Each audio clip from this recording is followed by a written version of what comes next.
Hello সবাইকে, সবাই কেমন আছো? আশা করছি সবাই অনেক বেশি ভালো আছো, আমিও ভালো আছি।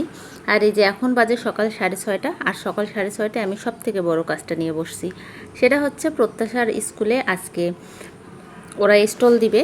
মানে এখন তো আমরা সবাই জানি নতুন কারিকুলামে ওদের পড়াশোনা, তো ওই নতুন কারিকুলামে যেসব বিষয় থাকে আজকে একটা বিষয় আছে, সেটাকে বাস্তবায়ন করতে হবে। মানে যে বিষয়টা থাকে সেটাকে বাস্তবায়ন করে দেখাতে হয়।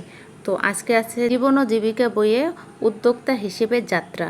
তো এটাই আজকে ওরা বাস্তবায়ন করে দেখাবে। তো ওদের ক্লাসে 4টা গ্রুপে ভাগ করে দেওয়া হয়েছে। এখন ওরা 4টা গ্রুপ 4টা দোকান দিবে। তারপরে দোকান শেষে তারা দেখবে যে তাদের কতটুকু লাভ থাকলো নাকি লস হলো সেটাই। তো প্রত্যাশার ভাগে পড়ছে ফুচকার দোকান, তো ওই টকটা বানানো হচ্ছে এখন। ও সব কিছু রেডি করে ওকে বিদায় দিয়ে দিলাম, ওর বাবা ওকে দিতে গেল। ও আজকে একটু তাড়াতাড়ি করে গেল, 7টাতে গেল। আর তারপরে হচ্ছে ওর বাবাও খাওয়া দাওয়া করে অফিসে কিন্তু এতক্ষণে চলে গেছে। আমার হাতে এখন 1 ঘন্টা সময় আছে, এর মধ্যে আমি ছোটোটাকে ঘুম থেকে তুললাম। ছোটোটা মাঝে মধ্যে একদম 9টা পর্যন্ত ঘুমায়, কখনো আবার দেখা যায় যে সকাল 6টায় উঠে বসে আছে। তো আজকে ঘুমাচ্ছিল, ওকে ডেকে তুললাম, তারপরে হচ্ছে ওকে ফ্রেশ করে খাইয়ে আবার ওকে ওই স্কুলে নিয়ে আসলাম। ওকে স্কুলে দিয়ে পাশাপাশি স্কুল 2 বোনের প্রত্যাশা জলের পটটা রেখে এসেছিলো আজকে বাড়িতে। তো ভাবলাম যে আজকে যেহেতু ও অনেক কাজ করবে, স্কুলে জল পিপাসা লাগবে, তার জন্য আবার ওর স্কুলেও ঢুকলাম জলটা দেওয়ার জন্য। এসে দেখি তো আমার দোকানদার মেয়ে পুরো দোকান নিয়ে ব্যস্ত, দোকানদারি করতেছে। তো এই হচ্ছে ওদের স্টলগুলো। ভালোই লাগলো দেখতে। ওখানে প্রায় 10 মিনিটের মতো আমি আবার দেখলাম, পরে বাসায় রওনা দিয়ে দিলাম। যেহেতু আমার রান্না আছে, 2 ঘন্টা হাতে সময় আছে, 2 ঘন্টার মধ্যেই আবার ছোটোটাকে আমার আনতে যেতে হবে। তো আসার সময় আমি এই ডাঁটা শাকগুলো পেলাম। সেদিন ডাঁটা শাক নিয়ে আসছিল, আমার খেতে খুব ভালো লাগছিল।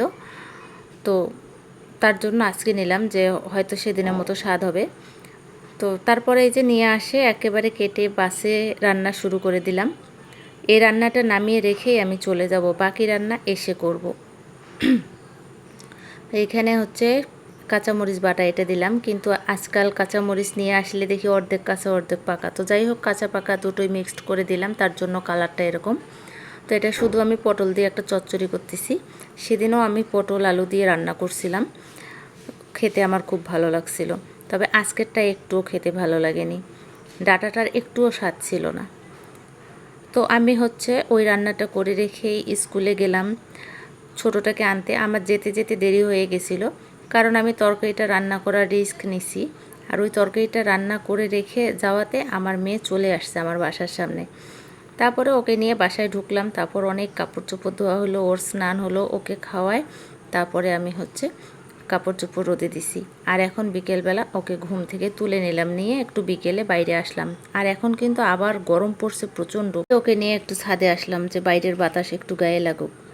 তো এই তো এইভাবে গেল আজকের আমার দিনটা। কেমন লাগলো সবাই অবশ্যই কমেন্টে জানিও। আর সবাই অনেক বেশি ভালো থেকো, সুস্থ থেকো। দেখা হচ্ছে আগামী ভিডিওতে।